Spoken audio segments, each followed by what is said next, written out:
सलाद पत्ता को ग्रो करने के लिए उसकी सीडलिंग को ट्रांसप्लांट किस तरीके से कर सकते हैं, आज की वीडियो इस हवाले से है। और इसी वीडियो में मैं आप लोगों के साथ शेयर भी करूंगी कि आप इसके सीड्स को किस तरीके से लगा सकते हैं।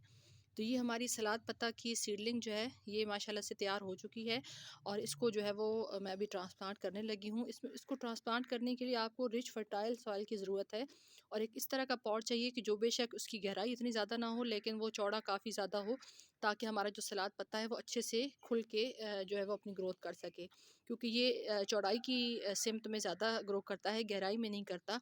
तो उसके लिए फिर ये जो है मैंने एक वेस्ट टायर है ये लिया है और इसके अंदर मैं इसके 3 प्लांट जो है वो लगाऊंगी। और इसमें जो सॉइल मैंने तैयार की है वो किचन वेस्ट की कंपोस्ट और गार्डन सॉइल और थोड़ा सा इसके अंदर मैंने गॉट मैन्योर शामिल किया है। तो अब इसको लगाते हैं। इसको लगाने के लिए ये है कि आप हल्का सा अपनी मिट्टी की गुडाई अच्छे से कर लें और उसके बाद यहाँ पे ये देखिए इस तरीके से आप लगा दें। और एक मैं यहाँ पे लगाऊंगी ताकि इसके अंदर फासला रहे सीडलिंग को लगाते वक्त, ताकि हमारे जो प्लांट्स हैं वो अच्छे तरीके से ग्रोथ कर सकें। और एक जो सीडलिंग है वो मैं यहाँ पे लगाऊंगी, ये देखिए इस तरह से।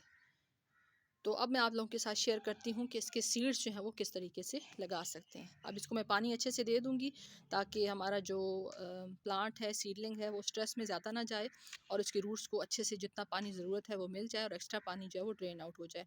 इसको जो मैंने तैयार किया है इसके नीचे मैंने सीमेंट का तोड़ा लगाया है और इसकी जो नीचे होल है उसको कवर करके, ताकि उसके अंदर मैं सॉइल अच्छे से भर सकूँ। ये देखिए यहाँ से आपको ये तोड़ा नज़र भी आ रहा होगा। तो बाकी जो है इसके अंदर ड्रेनेज होल आपने ये करना है कि 2-3 जगह से उसको कट लगा दें तोड़े को, और उसको बिछा के फिर उसके ऊपर अपने गार्डन सॉइल और जो फर्टिलाइज़र आपने ऐड करना है वो लगा के और इस तरीके से आप अपनी जो सीडलिंग है उसको ट्रांसप्लांट कर दें। अस्सलाम वालेकुम फ्रेंड्स, कैसे हैं आप सब? होप करती हूँ कि आप सब ठीक ठाक होंगे और अपनी गार्डनिंग को एंजॉय कर रहे होंगे। फ्रेंड्स, आज की जो वीडियो है उसके अंदर मैं आप लोगों के साथ शेयर करूँगी कि हम पिंक लेटस के जो सीड्स हैं वो किस तरीके से लगा सकते हैं।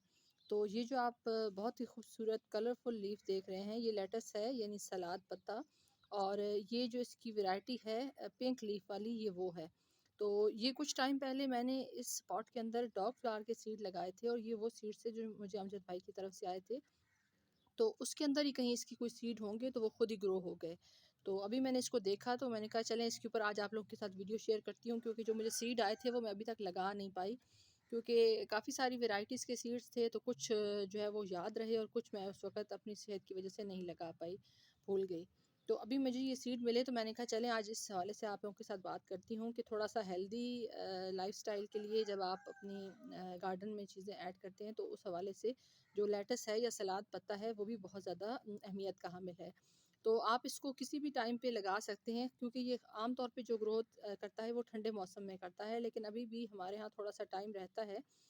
लेकिन ये है कि मार्च अप्रैल तक ये आसानी से चल जाएगा। अगर आप इसको सितंबर अक्टूबर में लगा देते हैं इसके सीड्स, तो फिर कुछ-कुछ टाइम के बाद थोड़े-थोड़े इसके सीड्स लगाते रहें और एक अच्छी हार्वेस्टिंग अपने जो डेली की लंच के लिए आप जो है वो अपने गार्डन से हासिल कर सकते हैं। तो इसके जो सीड्स होते हैं वो किस तरह से होते हैं वो मैं आप लोगों के साथ शेयर करती हूँ। ये देखिए, ये आई होप कि आपको विज़िबल हो रहे होंगे। ये देखिए, ये इसके सीड्स हैं और इसको जो है वो आज मैं आप लोगों के साथ लगाना शेयर करूँगी। तो अभी जो है ये एक पॉट है, इसके अंदर मैंने मिट्टी जो है वो डाल ली है। मिट्टी मेरी जो है वो ऑलरेडी नम है। आप अगर चाहें तो अपनी जो मिट्टी है उसको पहले से पानी दे के पॉट के अंदर कोई भी आपका जो गार्डन सॉइल है उसको आप ऐड कर सकते हैं। सिर्फ़ ये है कि देख लें कि उसमें कोई वीड्स वगैरह इस तरह से हों तो उनको आप निकाल दें। और बीच में अगर आप थोड़ी बहुत मिकदार इसमें कंपोस्ट की डालना चाहें, क्योंकि मेरी इसमें तकरीबन सारी जो मिट्टी होती है उसके अंदर किचन वेस्ट शामिल होता है। ये देखिए, ये मूँगफली के छिलके वगैरह आपको नज़र आ रहे होंगे और कुछ ये छोटे-छोटे लकड़ी के टुकड़े भी हैं, तो जो खुद ब खुद साथ-साथ डिकम्पोज़ हो जाते हैं। लेकिन हल्का-फुल्का फर्टिलाइज़र चाहे आप सीड्स लगाएँ तो उसमें भी आपको हल्का-फुल्का शामिल करना चाहिए फर्टिलाइज़र, ताकि आपके सीड्स जो हैं वो उस फर्टिलाइज़र की वजह से या कंपोस्ट की गरमाइश की वजह से अच्छे से जर्मिनेट हो सकें। अब तो वैसे भी थोड़ा-सा मौसम जो है वो चेंज हो गया है उस लिहाज से कि अब उतनी ज़्यादा ठंडक नहीं रही, लेकिन फिर भी आप एहतियातन जो है वो थोड़ा-सा इसके अंदर कंपोस्ट शामिल कर लें, ताकि आपकी जो सीड्स हैं वो अच्छे से जर्मिनेट हो सकें। तो अभी मैं सीड्स निकालती हूँ, फिर आप लोगों के साथ शेयर करती हूँ।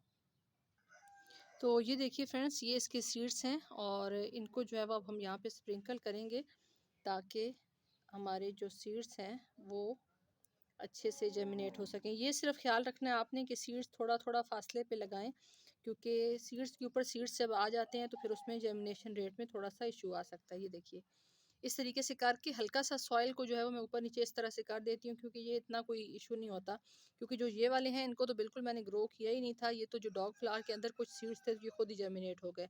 तो इससे ये बात तो पता चल गई कि चले सीड्स हमारे माशाल्लाह से हेल्दी हैं, तो इनका ज़्यादा इशू नहीं होगा उस लिहाज से। लेकिन हल्का सा जो है आप इस तरह से मट्टी को ऊपर नीचे करके, ताकि सॉइल जो है वो सीड्स के ऊपर आ जाए और हमारे सीड्स जो हैं वो अच्छे से कवर हो जाएँ। ये देखिए इस तरीके से।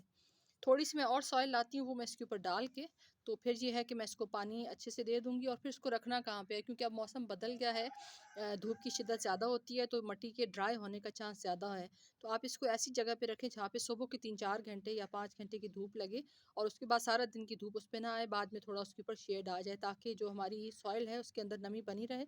और उसके बाद फिर आप इसको, जब आपकी सीड्स जर्मिनेट हो जाएँ और थोड़ी अच्छी सीडलिंग हो जाए, तो फिर आप उसको किसी और जगह पे ट्रांसप्लांट कर सकते हैं। सिर्फ ये है कि ये थोड़ा सा पॉट बड़े साइज़ का चाहता है, ताकि इसकी ग्रोथ अच्छी हो, क्योंकि ये फैल के इस तरह से ग्रोथ करता है। तो अब इसके अंदर जो सीडलिंग है उसको भी मैं अभी देखती हूँ, कोई पॉट अगर मेरे पास खाली है तो उसके अंदर मैं इसकी जो तीनों सीडलिंग है उसको ट्रांसप्लांट कर देती हूँ, ताकि ये आगे जो है इन फ्यूचर अच्छे से ग्रोथ करता रहे। तो आई होप कि मैंने आप लोगों के साथ जो चीज़ शेयर की है आपके लिए हेल्पफुल साबित होगी।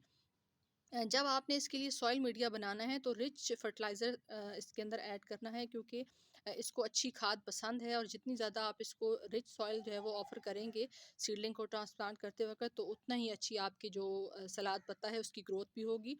और ये अच्छे तरीके से आपकी जो हार्वेस्टिंग है आपके किचन के लिए और खाने के लिए अच्छे से आपको प्रोवाइड कर सकेगा। तो वीडियो अच्छी लगी हो तो प्लीज़ लाइक शेयर और सब्सक्राइब कर दीजिएगा। आप सबकी वीडियो देखने का बहुत बहुत शुक्रिया। अपना ख्याल रखिएगा। अल्लाह हाफ़िज़।